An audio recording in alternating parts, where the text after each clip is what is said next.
Dikisahkan pada zaman dahulu ada seorang ulama besar, yang dimana ulama besar tersebut menegur seorang pemuda yang masih tergolong keturunan dzurriyyah Nabi, atau biasa kita sebut dengan Ahlul Bait atau Habaib.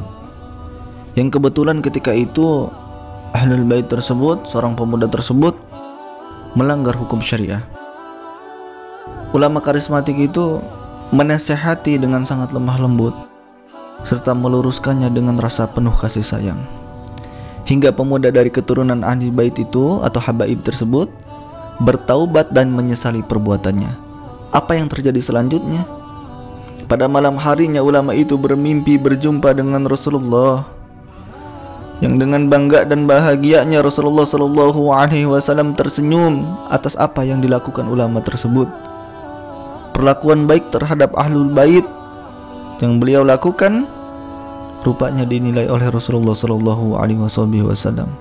Rasulullah Shallallahu Alaihi Wasallam bersabda, "Qul la as'alukum alaihi ajran illa al-mawaddata fil qurba."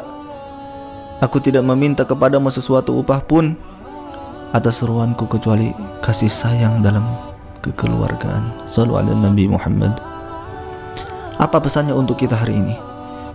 Sekiranya pun Anda tidak sepakat atau tidak sepaham dengan seorang ahlu dzurriyyah atau habaib, bahkan menilainya menyimpang dari syariah, silahkan meluruskan dan menasehatinya dengan lemah lembut dan takzim demi Rasulullah Shallallahu Alaihi Wasallam. Tak perlu kita menyindir, tak perlu kita nyinyir dengan tulisan-tulisan yang mentertawakan, dengan menampilkan gambar-gambar yang melecehkan, meskipun kita seorang ahli intelektual.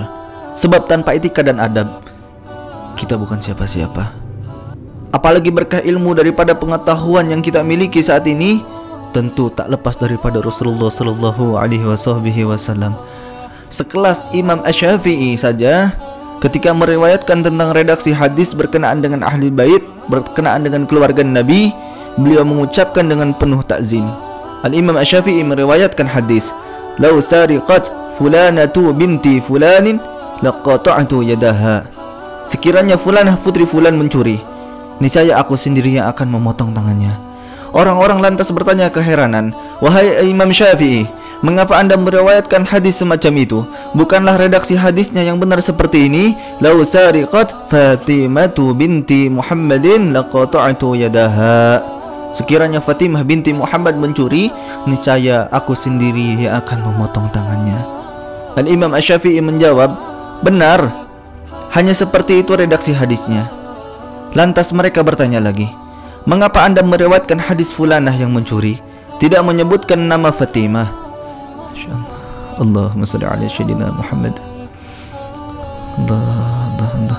Ini menunjukkan daripada rasa hormat kepada keturunan Rasulullah sallallahu alaihi wasallam. Al-Imam Asy-Syafi'i tidak ingin menyebutkan nama Fatimah Zahra, dikarenakan beliau adalah keturunan Rasulullah, dikarenakan beliau adalah daripada darah dagingnya Rasulullah.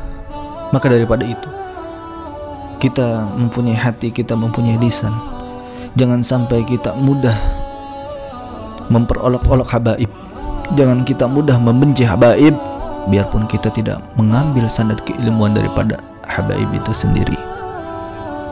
Jaga hati kita, dikarenakan habaib adalah keturunan Rasulullah, yang dimana di dalam tubuhnya mengalir darah Rasulullah sallallahu